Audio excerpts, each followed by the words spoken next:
ანონიმური ემოციონალების 12 ტრადიცია. შესავალი.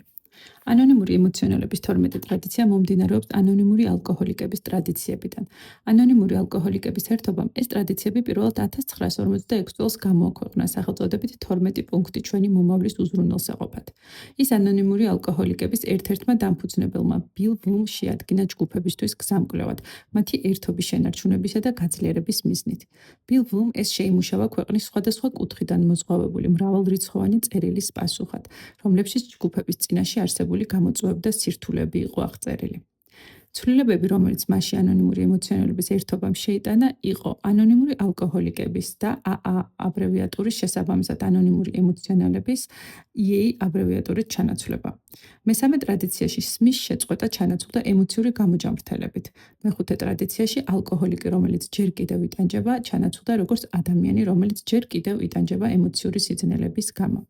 ეს ტრადიციები არ წარმოადგენს წესებს და რეგულაციებს მიზანმიმართულ სადამსჯელო ღონისძიებებად ჯგუფების დამორჩილების იძულებისთვის.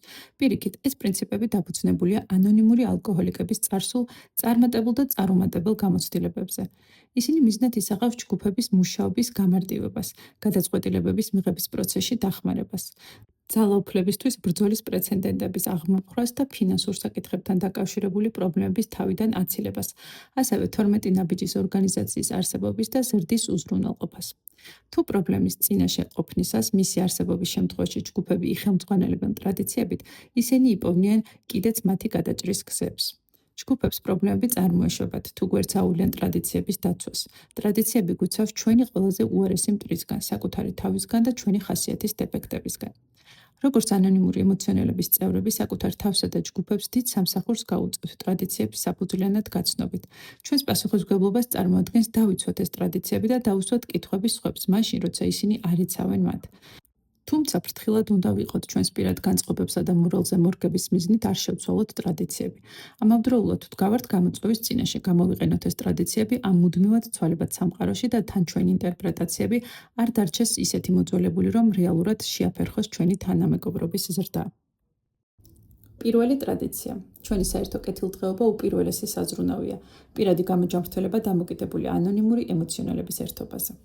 რამდენად მნიშვნელოვანია შენთვის ანონიმური ემოციონალების ერთობა? იპოვა სხვა რამ, რაც ასევე ეფექტიანად გეხმარება?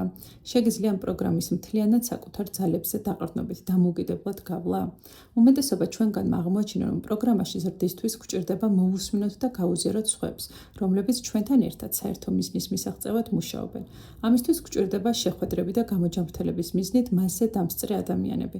ამიტომ ძალზე მნიშვნელოვანია, რომ ანონიმური ემოციონალების ჯგუფმა განაგრძოს არსებობა და შეინარჩუნოს სიძლიერე. პირადი გამოჯამრთელება დამოკიდებულია ჯგუფის ყველა წევრის ერთობაზე.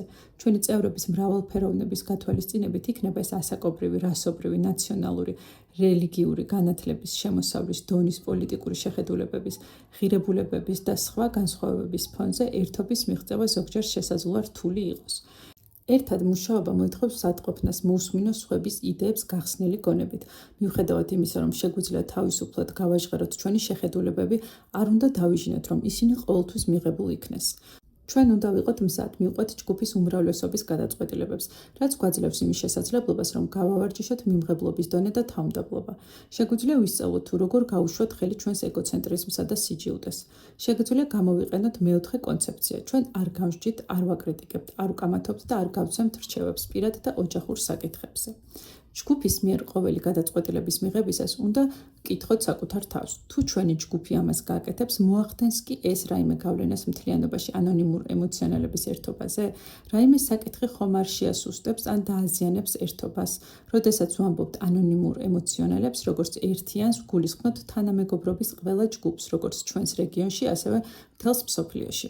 მნიშვნელოვანია, რომ წევრები, რომლებიც იცვლიან რეგიონს ან უბრალოდ დროებით სტუმრობენ სხვა ადგილს, აღმოაჩინონ ამ ერთობის დამახასიათებელი თანმიმდევრულობა და იმედი, ვიდრე დაყოფა და ძალაუფლების ბრძოლა.